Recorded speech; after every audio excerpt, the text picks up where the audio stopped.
make dir, and let's say Cylabs, hit enter. Now we're going to cd into Cylabs, hit enter on that. So now remember the link that we copied from our description on Cylab Security. So remember we say we get, then paste it over here. So hit enter on it. So there we have the flag downloaded directly into our terminal, and you take a look here, we have flag. So this is how it has been saved as flag. So go ahead and ls and see. So we have flag in here.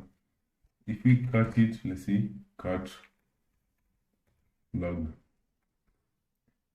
hit enter, yes, and there we go, we've captured our first flag. And